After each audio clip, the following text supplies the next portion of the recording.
Olá, sejam todos muito bem-vindos ao nosso programa Gestão da Água no Brasil, Histórias e Histórias, ou, como chamamos com muito carinho, Gestão da Água no Osso.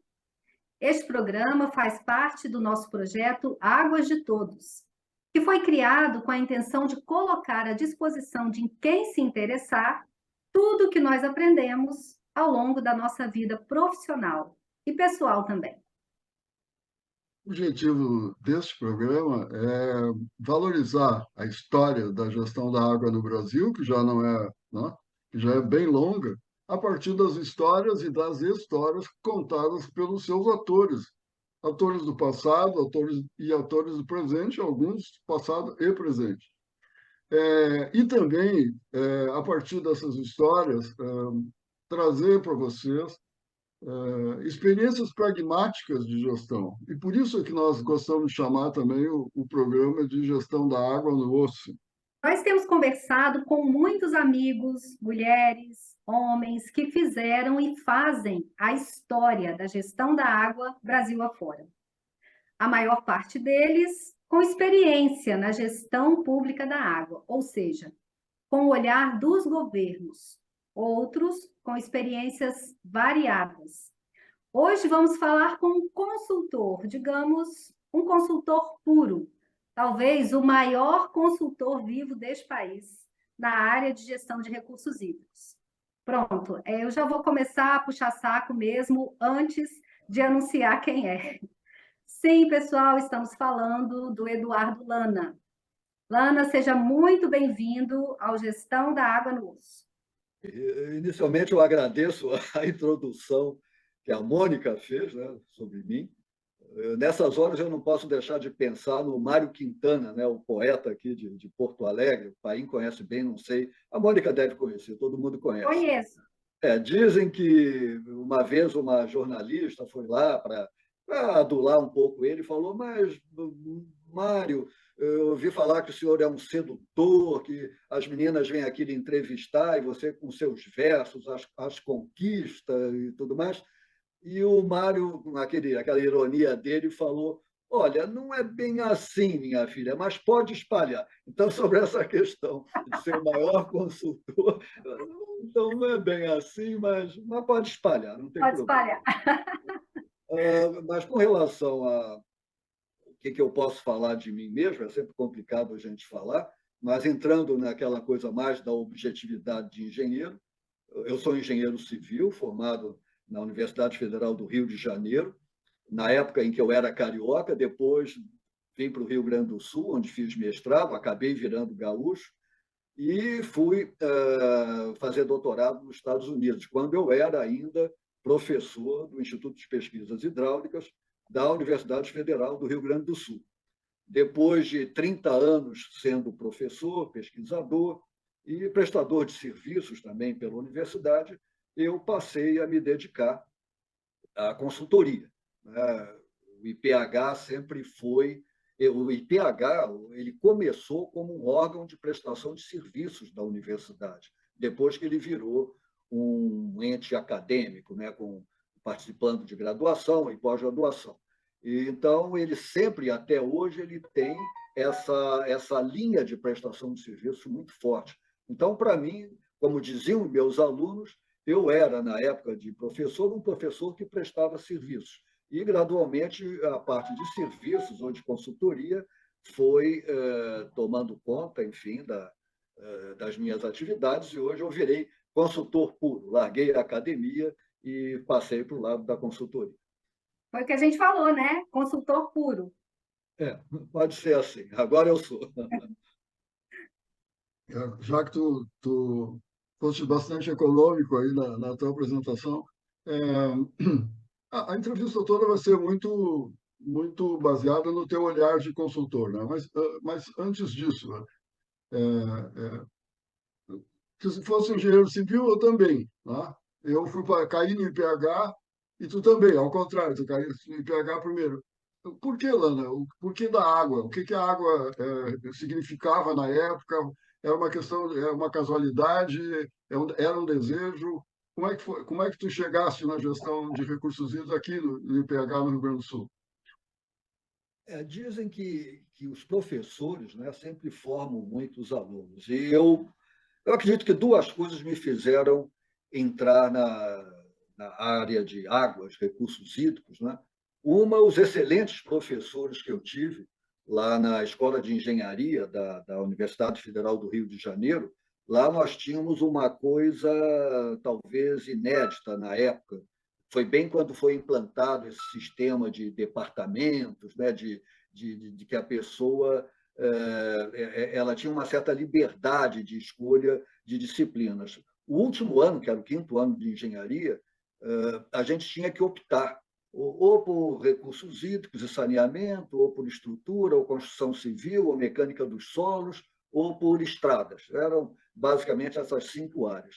Eu, como tinha tido, desde o terceiro ano, excelentes professores de recursos hídricos, aquilo me entusiasmou e me fez entrar na opção, que já era praticamente uma especialização, né, na área de recursos hídricos e saneamento.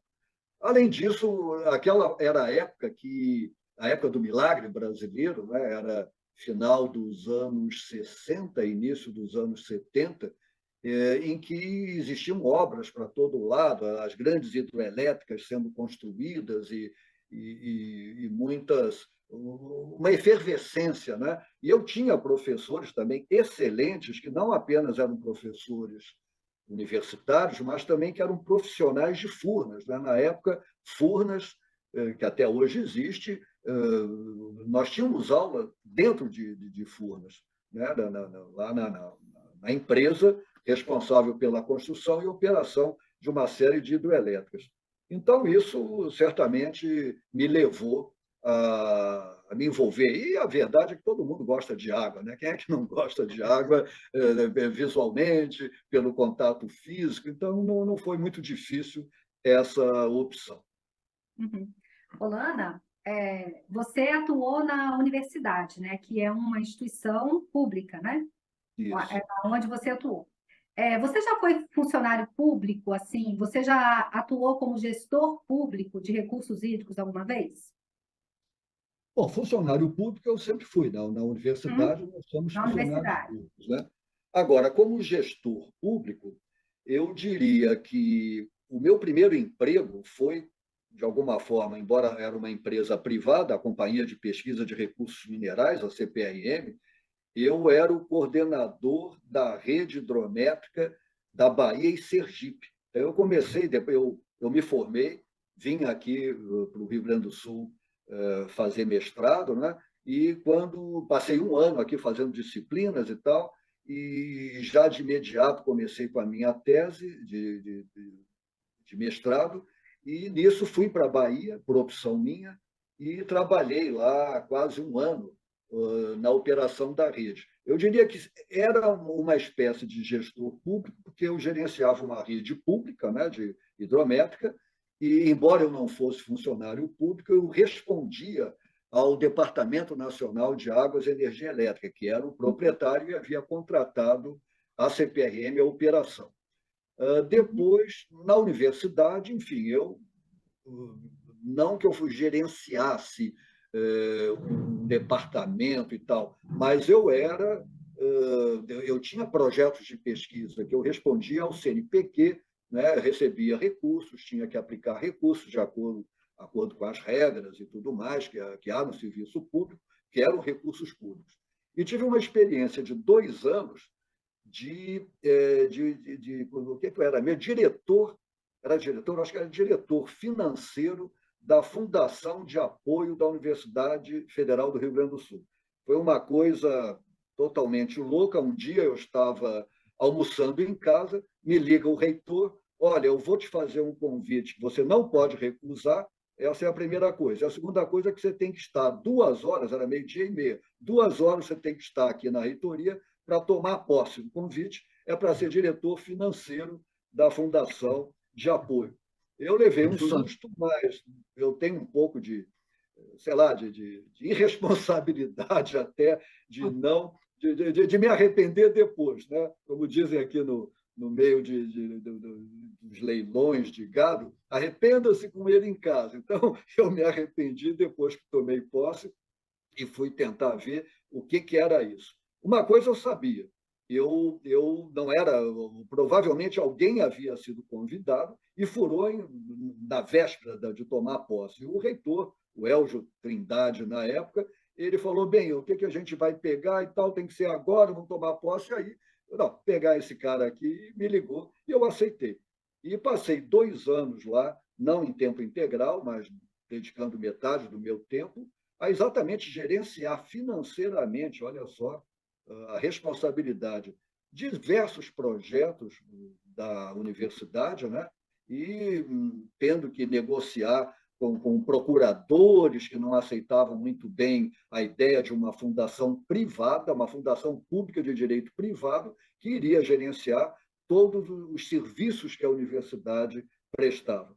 E essa foi uma experiência que me deixou muito próximo a um gestor público, né, durante 2 anos. Então, eu diria que, episodicamente, eu me envolvi com a gestão pública de outras coisas, não de Não. na Bahia, claro, de recursos hídricos e na base, né? No osso, vamos, como vocês dizem, né? No início da coisa, que é rede hidrométrica. E depois, já na gestão financeira de uma fundação que começou com R$ 10.000 em conta, que foi a cotização que os professores fizeram para criar a FAURGS.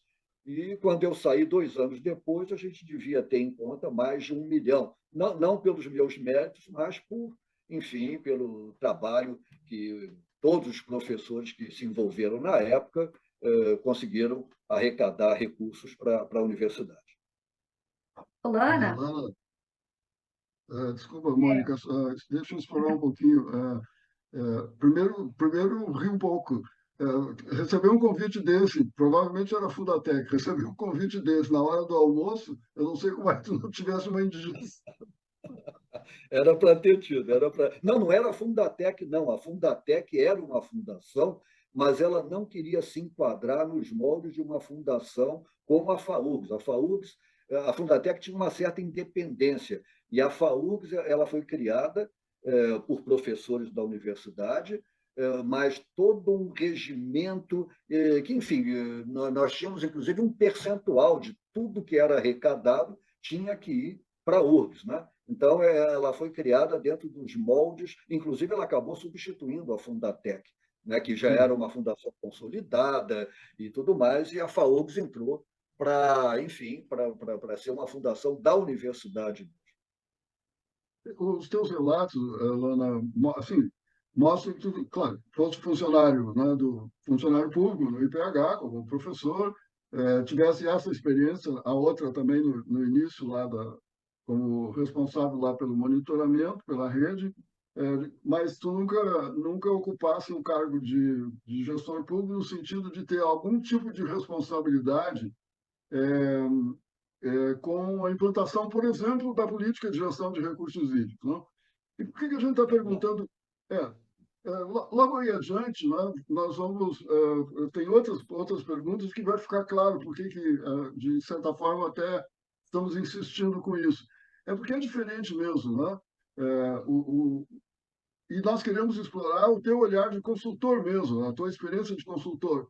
Porque a Mônica e eu somos funcionários, né? Fomos a vida toda funcionários e gestores públicos. Então, conhecemos o lado de cá bastante. Não?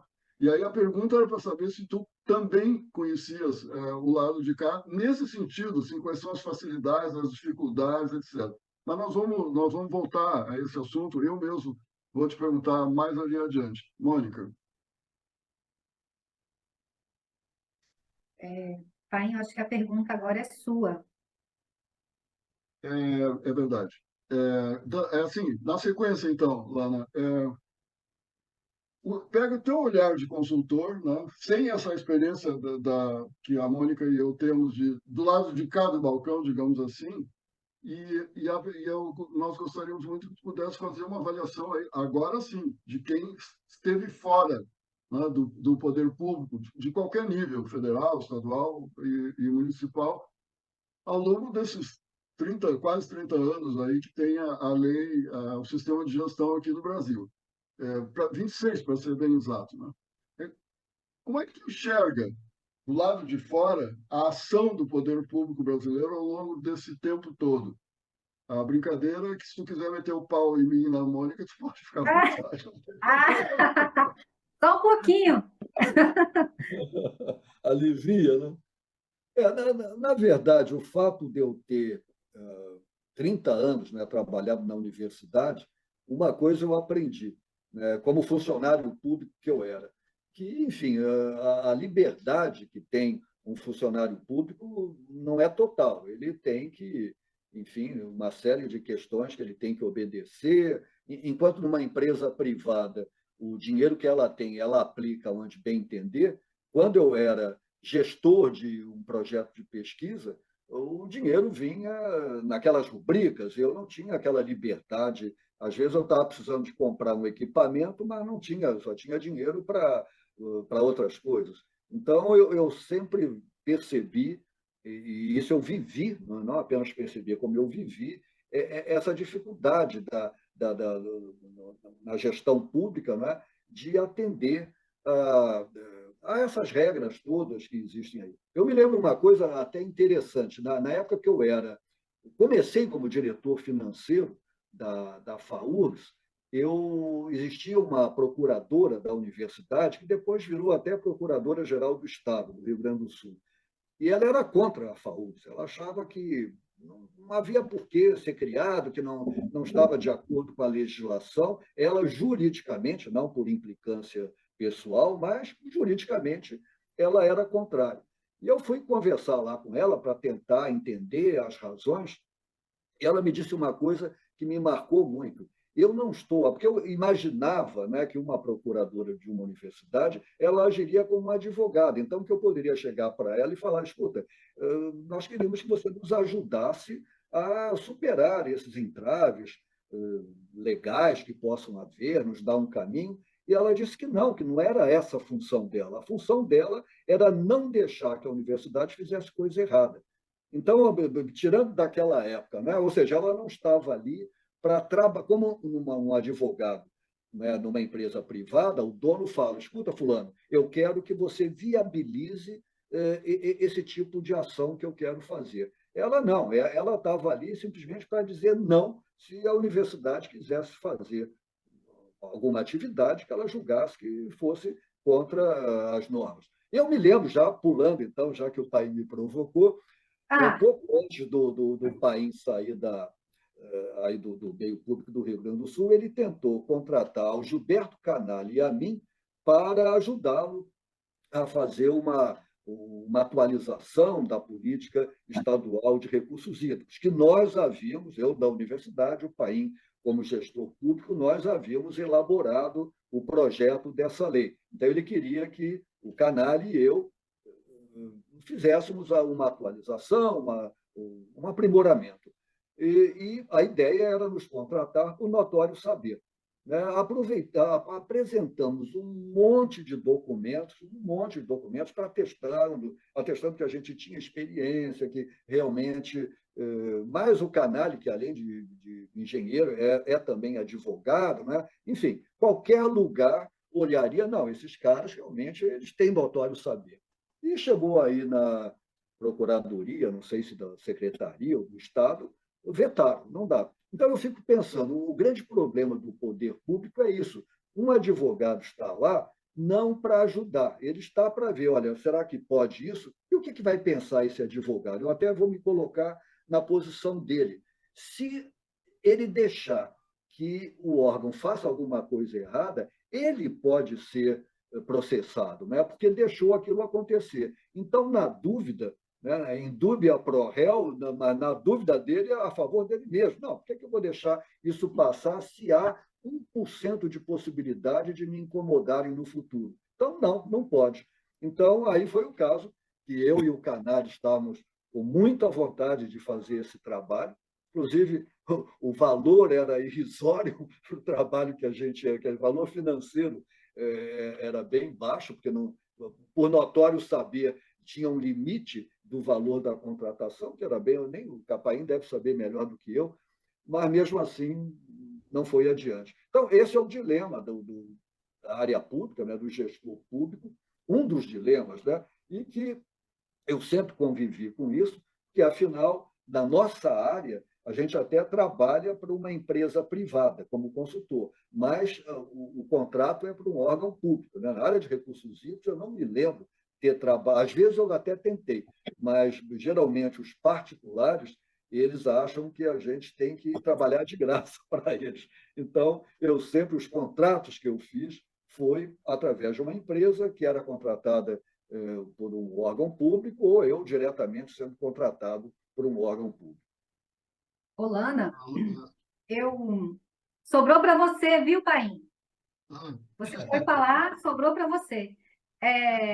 Eu estava lembrando, né, na pergunta anterior do Paim sobre isso, né, que eu tinha, né, a sensação, e agora você confirmou, que a maior parte dos trabalhos que você fez foi para o setor público, né? Sim, sim, sim.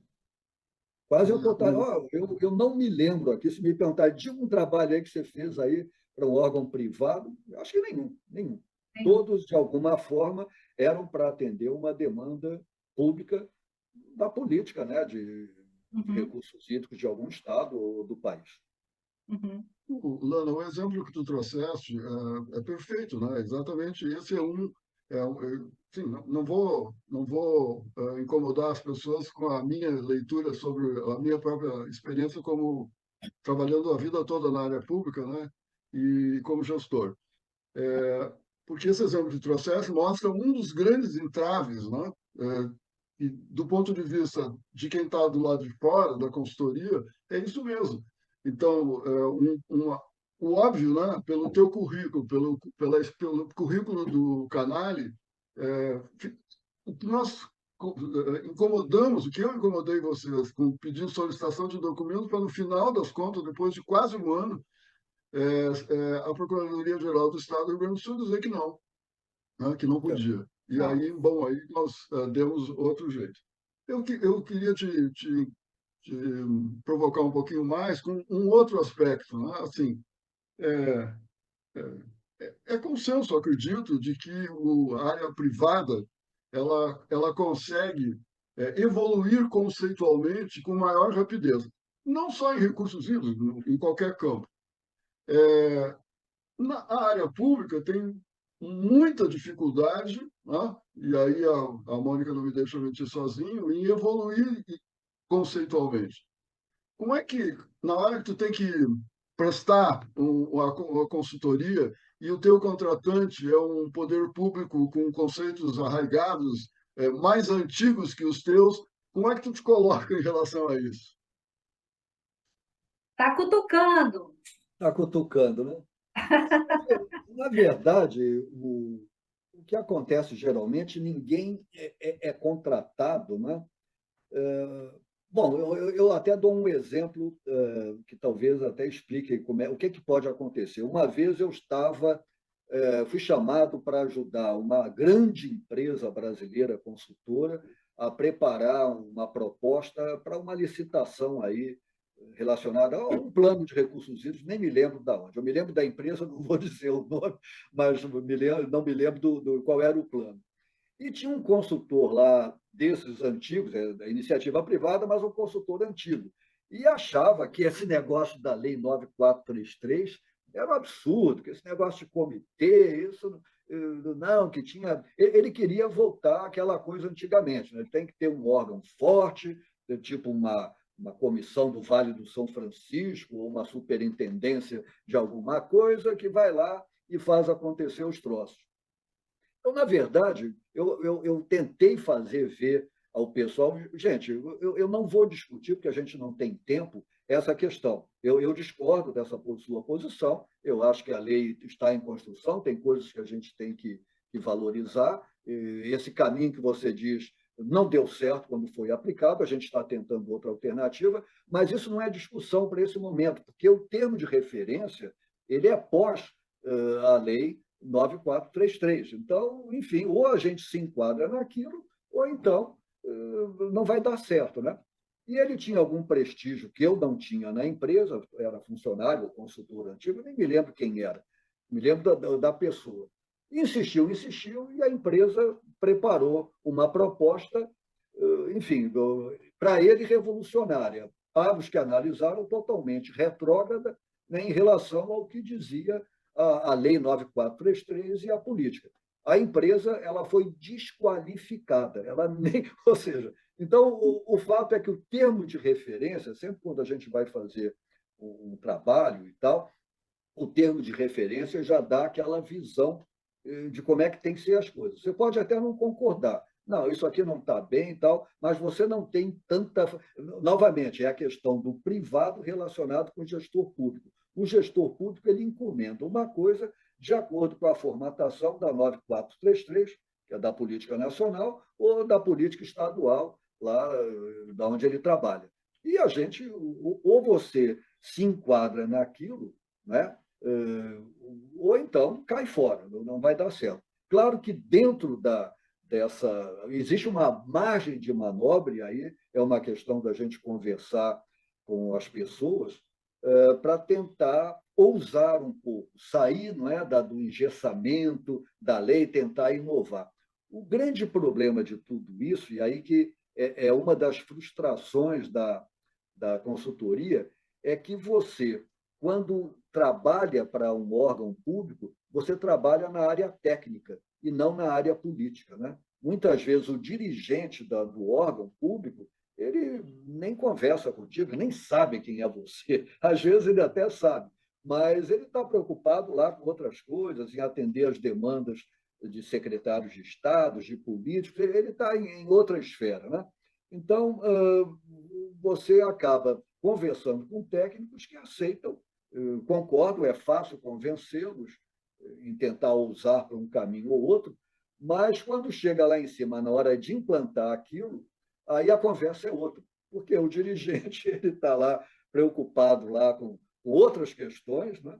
E acaba achando aquilo tudo muito complicado. Eu me lembro, só para dar um exemplo, é uma das frustrações da gente fazer planos e muito pouca coisa ser implementada.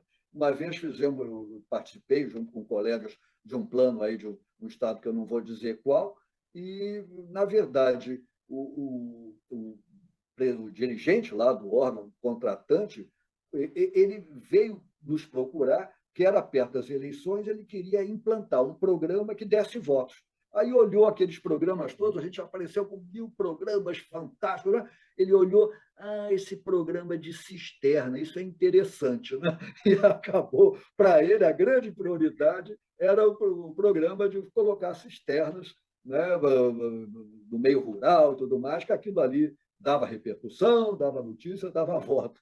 Então, aí fica aquele choque, né, entre o que a gente quer fazer e aquilo que a gente pode fazer diante, como dizia um gaúcho, dos interesses que existem na área. Né? Está falando, Exatamente.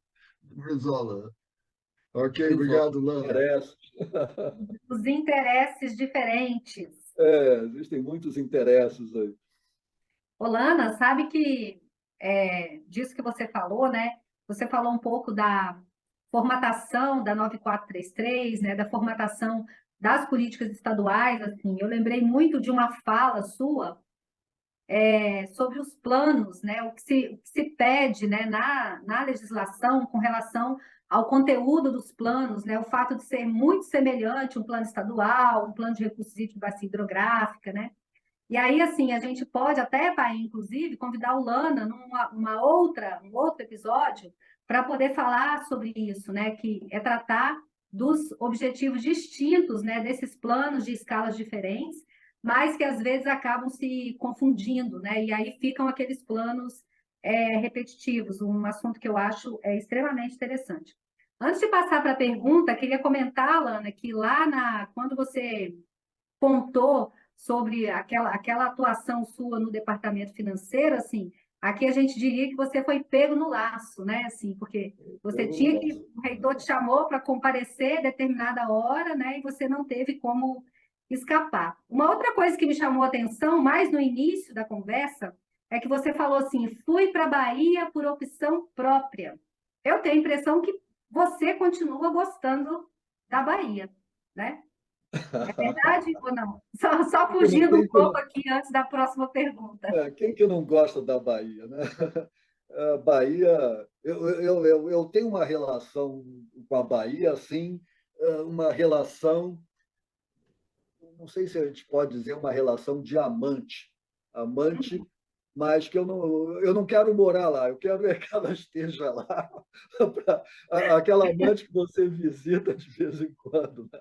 Eu já pensei até uma época em, em tornar mais, vamos dizer assim, transformar a situação de amante em casado, né? Em morar na Bahia, mas depois eu vi que não me adaptaria. Eu acho que a Bahia, eu adoro realmente tudo que diz respeito, todo brasileiro adora a Bahia, aquela maneira de ser e tal, mas em férias, né? Eu tenho alguma dificuldade de me adaptar à questão, ao calor até, enfim, eu acho que o problema do Nordeste como um todo, eu adoro o Nordeste, mas o Nordeste ele não convida ao trabalho, ele convida às festas. Agora, por exemplo, é época de São João, o Nordeste inteiro está em festa. Como é que você vai trabalhar, né, lá se, enfim, há tanta demanda, é uma praia maravilhosa, há um calor, enquanto aqui a gente está em Porto Alegre, há 2 dias que não para de chover, um frio horroroso, o que, é que a gente vai fazer? Tem que trabalhar, há 2 dias que eu não saio de casa. Fazer o quê? Trabalhar. Então, o Nordeste e a Bahia, especialmente, são como eu amo muito ambos. E, claro, na época que eu tive essa possibilidade de escolher onde eu ia trabalhar, e havia a opção, que eu não me lembro bem, mas eu me lembro que uma era São Paulo, outra eu acho que era Curitiba, e tinha a Bahia, e eu não titubeei, não, vou para Salvador. E assim passei lá um ano trabalhando. Muito bom. Lana, agora a gente vai pedir que você fale um pouco mais, né? Você já falou um pouquinho, mas você fale um pouco mais sobre um assunto que você conhece, enfim, domina como ninguém, que é a consultoria brasileira na área de recursos hídricos. A gente quer ouvir de você um pouquinho, assim, quais são as principais dificuldades, os principais equívocos, quais aspectos que você destaca como positivos, né, nesse trabalho. As relações com a área pública, né? Você já falou um pouco, mas se tiver alguma coisa aí que você gostaria de complementar. E como que você imagina, assim, um futuro, digamos, mais eficiente, mais eficaz, do ponto de vista de um aproveitamento do trabalho dos consultores? Bom, é um tema difícil, né? Porque atualmente eu acho que a consultoria, especialmente a de recursos hídricos, está passando por uma fase muito difícil no Brasil, que talvez não esteja sendo percebida pelos contratantes, pelos órgãos públicos contratantes. Por diversos fatores. Bom, eu soube recentemente que uma grande consultora num estado brasileiro, não vou nomear, ela vai fechar. Ela não está devendo nada, ela tem contratos, mas ela sinalizou, não, o dono dela resolveu, ele tem uma fazenda, ele vai criar boi. Ele não quer mais saber daquilo, ele está procurando alguém para comprar a consultora, porque ele já não aguenta mais. Quer dizer, o que, é que tem acontecido nos últimos tempos? Primeiro, termos de referência que fazem a qualificação dos licitantes, não é, de uma forma absolutamente burocrática. Então, eu recentemente tomei conhecimento de que eles pedem uma equipe que basta ter um trabalho na área em que eles vão atuar, um trabalho. Ele já, então, recebe lá a pontuação necessária. Não interessa, ele tem que ter 5 anos de formado, não interessa se ele tem mestrado, se tem doutorado, isso tudo deixa de lado.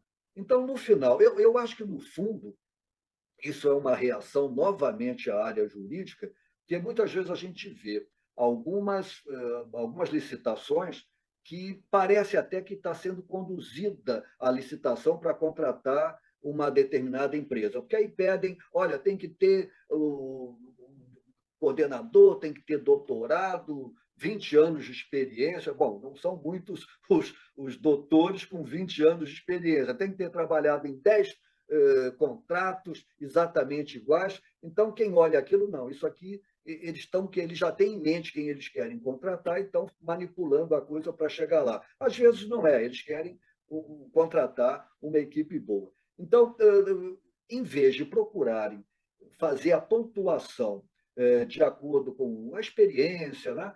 Não, eles fazem, quase que como se fosse um cartório. Ah, o cara tem doutorado? Tá, ganha 10 pontos. Ah, ele tem mestrado? Ganha 5. Tem especialização? Dá-lhe 3. Não interessa em que, quanto tempo. Então, um engenheiro, um doutor recém-formado, ele vale tanto quanto um doutor com 20, 30 anos de experiência. É a mesma coisa, não interessa a experiência pregressa que ele tem. Eles pedem 2, 3 trabalhos da área e muita gente, rapidamente, em 5 anos de experiência, trabalhou em 3 trabalhos. Então, novamente, carimba, ganha os pontos tais. Então, com isso, o que tem acontecido? Se, por um lado, o processo de licitação não privilegia o conhecimento, a experiência no assunto, as empresas consultoras acabam tendo que disputar, enfim, uma consultora que tem uma equipe boa e uma consultora que tem uma equipe ruim. As duas vão ganhar a mesma nota técnica. O que vai decidir? É a nota financeira, é quem der o menor valor. Então, é o que está acontecendo. No final, se a gente analisa vários certames aí que existem para contratar alguém, as consultoras todas na nota técnica ficam quase 100%. Né? O que vai decidir é a que mergulhar mais no preço. Para mergulhar, o que tem que fazer? Tem que pagar mal aos consultores. Então, no final, quem entra, quem ganha os contratos, é quem mergulha mais, porque tem a equipe que aceita ganhar menos.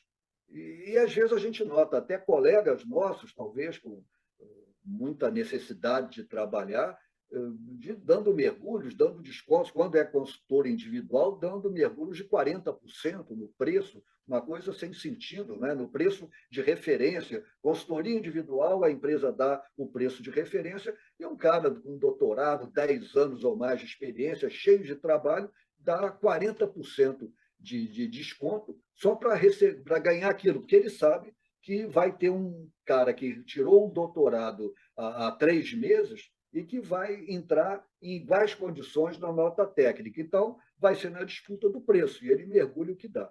Com isso, então,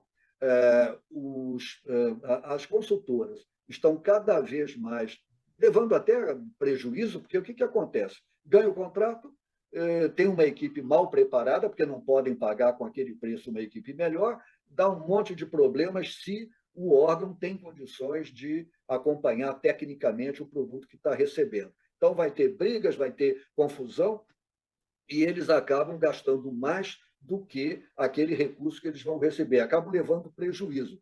E acaba acontecendo, algumas consultoras mais sérias resolvem, não, eu não vou entrar nesse mercado, porque não está valendo a pena. E isso, cada vez mais, eu tenho visto consultoras com experiência, com boas equipes, saindo do mercado.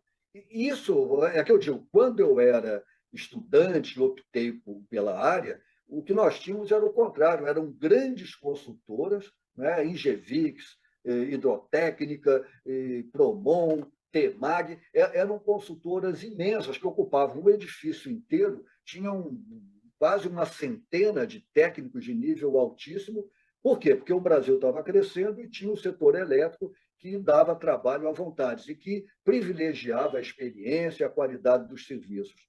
Hoje eu já não vejo assim. As consultoras, é difícil que elas tenham uma equipe própria, em geral são, como eu, são consultores satélites, né, que são contratados por uma, depois por outra, e elas não têm a equipe própria, em geral é júnior, né, e que dependem desses consultores, como eu e outros que têm experiência, e que ganham, não podem ganhar como um júnior. Então, acabam chamando a gente para compor a equipe, mas depois, na hora do trabalho, como dizia um consultor, que eu gosto muito dele, não, nós queremos você para as coisas mais importantes, mais sofisticadas, esse dia a dia deixa que a gente faz aqui. Claro, ele queria, na verdade, era reduzir o máximo as horas dos consultores que recebiam mais pela hora técnica, né? E botar lá os júniores para trabalhar. Então, isso é uma coisa que tem acontecido muito e que eu acho que atrapalha tanto as consultoras que querem fazer um trabalho sério, como também os órgãos que contratam os serviços que acabam tendo serviços de má qualidade. O que a gente mais ouve aí é gente querendo rescindir contrato porque as coisas não estão saindo de acordo. Esse é o lado ruim. Esse é o lado ruim. Existe o lado bom que eu sempre gostei. Aí que tá. Aí é uma. Eu sempre gostei muito de trabalhar e viajar a trabalho, né? Quando eu trabalhei aí no plano estadual do Espírito Santo, eu praticamente rodei o estado inteiro, porque eu não apenas sinto necessidade, mas também eu sinto prazer de conhecer onde eu estou trabalhando, de conversar com as pessoas, de quando alguém falar de alguma coisa, eu já vi, não precisa de me contar e tudo, enfim. Então, isso era um prazer que eu tinha e eu gostava muito de trabalhar na Bahia, no Espírito Santo, aqui no interior do Rio Grande do Sul, em vários locais, né? Em Minas Gerais, viajando, conhecendo pessoas, interagindo com comitês, e isso para mim era uma fonte de grande satisfação.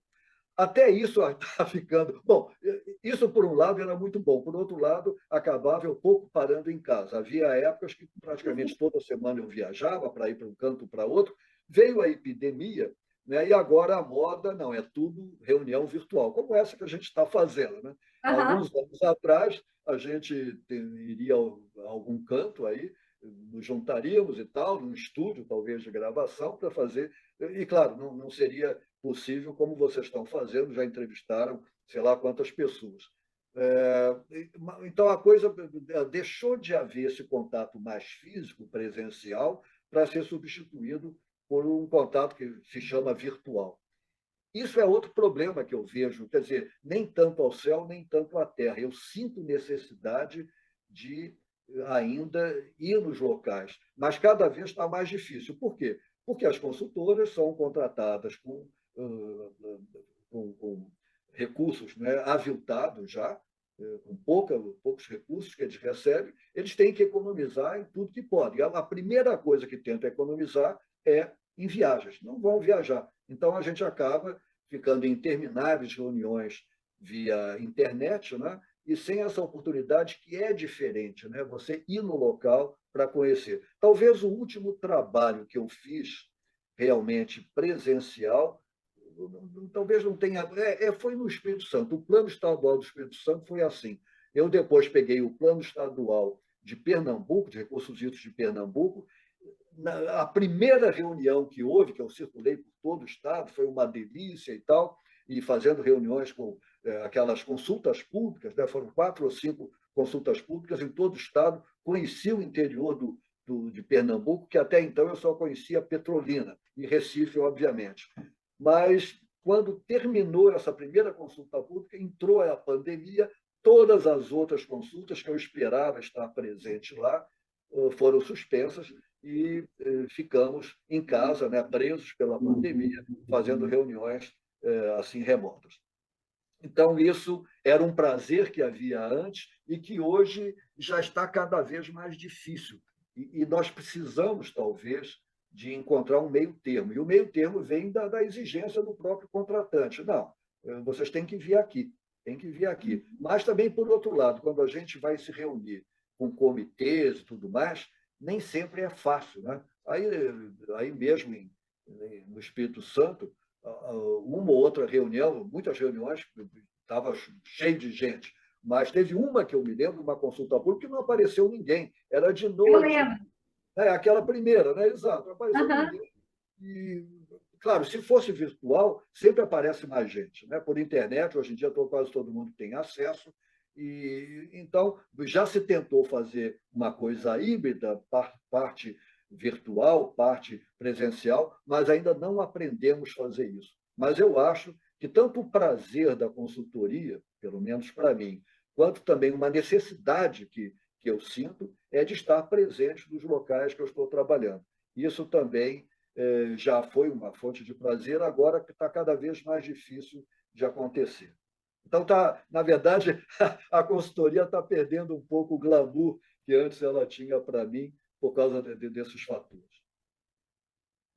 Lana, voltando um pouquinho atrás aí na tua fala, ficou claro para mim, pelo menos, assim, né, que quase um ciclo vicioso que a gente não sabe direito onde é que começa, né? Do lado da área pública, e aí eu falo com muita tranquilidade, né?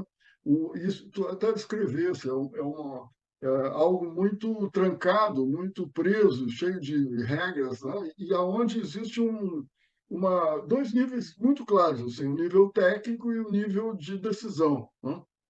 Mesmo se falando em gestores públicos, mas existe isso, o nível técnico e o nível de decisão.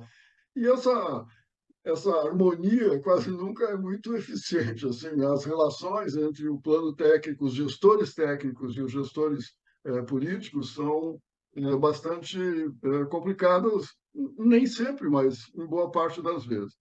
Então, o que acaba acontecendo, na minha visão? Termos de referência quadrados, né?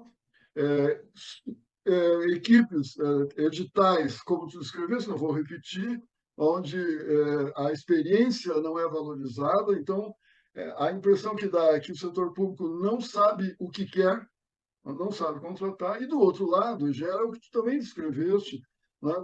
Desse até um exemplo de um consultor que diz, não, vamos te guardar para coisas mais importantes, mais criativas. Esse aqui nós vamos fazer na minuta, né? Então acaba ficando tudo de mentira, né? Fica muito falso. E o resultado de tudo isso, nós conhecemos, e quem está nos assistindo também, muitos e muitos estudos acabam, não só os planos de recursos hídricos, que são o nosso caso, mas muitos e muitos estudos acabam ficando nas prateleiras, porque eu finjo que te contrato e tu finge que faz o trabalho, e aí nós estamos todos acordados, desde que o termo de referência seja rigorosamente cumprido, para não dar rolo, né, com o Tribunal de Contas e não sei o quê, a coisa está pronta. E aí, a sensação, para nós, pelo menos, que vivemos mais na área, eu agora sou aprendiz de consultor, tu sabe disso, né? Tu que está me ensinando. Mas, para nós que estamos na área pública, parece que a relação ainda não é uma coisa azeitada e transparente, né? É uma relação, eu, setor público, tu, consultor, e agora vamos trabalhar aqui, fazer um projeto, um estudo, um projeto, enfim, um plano que vai acabar mesmo nas prateleiras. Aliás, Lano, deixa eu até comentar um pouco isso, que fala. o teu caso é exemplar, aí eu vou até fazer uma propaganda sua. Você é um cara que Opa. tem uma enorme experiência na área de recursos hídricos, né? Foi durante anos diretor de departamento aqui no Rio Grande do Sul, foi presidente da AGER, mas quando você vai para entrar numa equipe para participar de uma licitação, você não tem mestrado, você não tem doutorado. Então, a tua nota técnica acaba sendo igual a de um rapaz recém-formado, né, que não sabe absolutamente nada, mas tem um mestrado, talvez, né? Enfim. Então, no final, pessoas como você acabam sendo alijadas do processo, da possibilidade de trabalhar em consultoria, a não ser que alguém reconheça os teus talentos, a tua experiência e chame, mas você não acaba não pontuando, né, naquela grade que eles colocam, burocrática, absolutamente burocrática. Aí eu me lembro até a diferença que existe até entre universidades. Aqui, na Universidade Brasileira, para o cara dar aula na pós-graduação, ele tem que ter doutorado, senão esquece. Bom, eu tive um professor muito bom na Colorado State University, lá nos Estados Unidos, quando eu fiz doutorado, que era o Vitor Kelser, já deve ter falecido. Ele era um chefe de contratos da Harza Engineering, que na época era uma das maiores consultoras do mundo. Então, o cara tinha uma experiência fantástica. Tanto é que, na época, a McGraw-Hill Book Company, uma editora de livros, ela tinha o Handbook of Hydraulics, o Manual de Hidráulica, que era editado pelo Vitor Kelsa. Ele editou um livro, escreveu vários capítulos da experiência dele como consultor. Ele não tinha doutorado, nem sei se tinha mestrado, ele tinha uma experiência de 30 anos de trabalho enorme. Então, o que aconteceu? Quando ele se aposentou, a CSU foi lá, nós queremos você. E foi dar aula lá para mestres, para doutorandos, para mestrandos, pelo conhecimento que ele tinha. Quer dizer, não havia essa coisa que há no Brasil, essa burocracia, né? Essa visão cartorial que nós temos. Para ser, cadê o diploma de doutorado? Aí, bom, carimba, diploma de doutorado, então pode dar aula. Não, ele tinha experiência. E ninguém questionou o fato dele, inclusive, orientar doutorandos, sem ser doutor. Então, essa é a diferença que nós temos. Elas dizem ser uma herança portuguesa, né, do cartorial e tudo mais, e que acaba prejudicando, porque a gente acaba não podendo inserir no processo pessoas com grandes experiências, porque não tem, né, aquele selo duvidoso de conhecimento, de ter um doutorado, de ter um mestrado, de ter alguma coisa assim. Legal. Querido, nosso programa está chegando no final. Certamente nós vamos te incomodar mais vezes, como a Mônica lembrou lá no início do programa, para falar de coisas da gestão, né? Conselho Nacional, plano de recursos hídricos, planos estaduais, enfim, comitê de bacia, vamos explorar essas coisas do sistema, do cotidiano do sistema. O objetivo desse primeiro episódio contigo era isso mesmo, né? Foi plenamente atingido, porque o que nós queríamos é ouvir a consultoria. Não é muito trivial programas de entrevista, de ouvir a consultoria, né? Ouvir quem fica muito entre nós mesmos, entre a turma do poder público, um ouvindo o outro, mas na hora de fazer os trabalhos, chama o consultor, não? Mas não chama o consultor para ouvir dele o que é que pode melhorar na área pública, o que pode melhorar na própria consultoria. Então, me parece que foi perfeito, sim, né? Tenho certeza que a Mônica concorda. Concordo. É tradicional, como é tradicional, a gente solicita, pede aos nossos entrevistados, aos nossos amigos, que fechem o programa do jeito que quiser. Então, a palavra é tua. Fecha esse programa do jeito que tu achares melhor. Ok, bom, claro, como todos falam, eu agradeço, né, essa oportunidade de chorar as pitangas aqui, que eu mais fiz. É sempre bom a gente ter um muro de lamentações, mas também acho que eu disse coisas positivas. Mas, enfim. E, claro, é um assunto fascinante, né, a área de recursos hídricos, e eu tenho, enfim, eu tenho a possibilidade, já que eu estou há muito tempo nessa área, eu tenho a possibilidade de falar sobre várias visões. Então, eu ficaria muito satisfeito em ser convidado para falar sobre planos, né? Outras coisas que, enfim, eu acho que eu estou naquela fase da vida que eu estou ficando muito crítico, eu estou ficando um velho chato, daqueles que reclamam de tudo, então eu tenho que, às vezes, me policiar. Mas essas questões que o Paim comentou há pouco, processo de planejamento, relação, função do comitê, isso é uma coisa que tem me atraído muito, tanto profissionalmente, e tenho algumas ideias, tenho trabalhado, inclusive, em algumas delas, mas eu tenho uma visão que talvez seja um pouco até iconoclasta. Né? Tem alguns ícones aí que eu acho que está o Átila, o Uno, né? Está na hora da gente sair derrubando para criar uma nova ordem. E isso eu gostaria muito de haver um momento de expor isso, tanto para vocês como também para a audiência que vocês têm. É um assunto, acho, bastante importante. Então, fico à disposição. Um abraço grande para os dois e nos veremos, então. A Mônica eu verei segunda-feira, Segunda-feira, lá em está Vitória. marcado O aqui, Painho nosso amanhã, encontro. Painho amanhã, a gente tem um encontro amanhã para discutir também questões de trabalho. Então, nos veremos presencialmente com muita brevidade. Tá. Lana, é uma questão de tempo, né? A gente voltar a te convidar para um próximo episódio para falar desses temas que você mencionou. Nós te agradecemos muito, muito mesmo por você se dispor a dividir conosco seus conhecimentos, suas experiências, suas reflexões. E assim, eu sempre falo que quando converso com você, quando converso com o Paim, eu saio cheia de minhocas na cabeça, né? Então, do mesmo modo, eu acredito que quem assistir, quem ouvir essa nossa conversa, esse nosso episódio, vai ter muito no que pensar. Os próximos, então, muito mais ainda. Então, muito obrigada, Lana. Agradecemos todos que nos acompanham aqui no podcast. Convidamos que todos assistam, divulguem, nos enviem sugestões, nos enviem críticas, né? Porque tem sido muito interessante conhecer as histórias e histórias que construíram e que constroem a gestão da água no Brasil. Muito obrigada e até o nosso próximo episódio.